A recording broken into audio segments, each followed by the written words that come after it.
Hello mga kabihog, muli! Andito naman ako, long time no see, long time no vlog. Kaya samahan niyo ako sa aking mini vlog for today's videos. Ayan mga kabihog, kasi medyo na busy lang ang lola ninyo. Sa loob ng 6 na buwan, merong inasikaso, mga personal na dapat unahin, at saka mga ginagawa. At saka meron din ako mga kabihog na online class, kaya medyo dun muna ako nag-focus. Pero ngayon, medyo may time na, kaya samahan niyo ako sa aking sanlinggong paglilibot-libot dito sa bansang Bahrain. Habang kami naglalakad at ayan, nakita namin si Mingming nakatambay sa ibabaw ng roof ng sasakyan. At hindi mawawala mga kabihog ang window shopping, ang magtingin-tingin kung baka meron kami magustuhan, pero wala naman kaming pambili mga kabihog. Syempre tingin-tingin lamang at maglibot-libot na rin mga kabihog. Baka malay mo magkaroon ng tipo balang araw ay mabili na rin namin yan.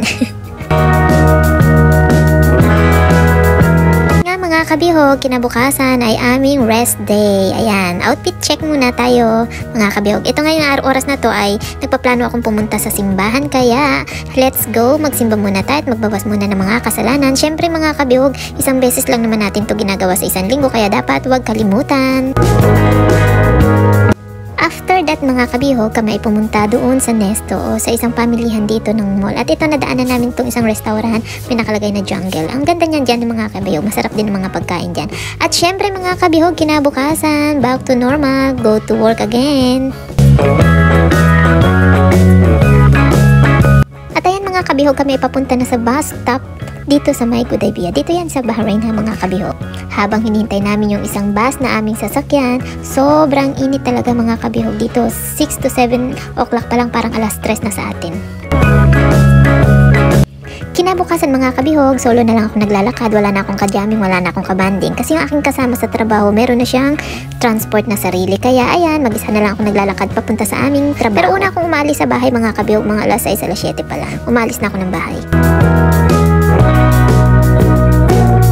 Sumunod na gabi mga kabihog, nakita namin ang aming kasama sa flat na papunta siya sa vegetable shop. Kaya sabi namin samahan na namin siya at may bibilhin din naman kaming ulam na siya namin babaunan kinabukasan. Ayan, habang nasa daan kami, minsan lang din kasi kami magkita-kita sa bahay mga kabihog. Minsan isang linggo silang di na uwi, yung mga kasama namin. Madalang kaming magkita-kita sa loob ng isang araw. Meron pang umaga, meron pang gabing duty. Kaya ayan, pag nagkita kami kahit sa daan ay ayan, banding moment na namin yan. Kinabukasan mga kabihog, napansin ko nga pala dito sa bus stop dito sa Tubli, may napansin ako na pwede mo palang emergency case na nalobat yung cellphone mo o gadgets mo, pwede ka dito makapag-charge. Diba ang galing? Doon sa atin o dyan sa Pinas parang walang ganito, no? Dito meron pang emergency case.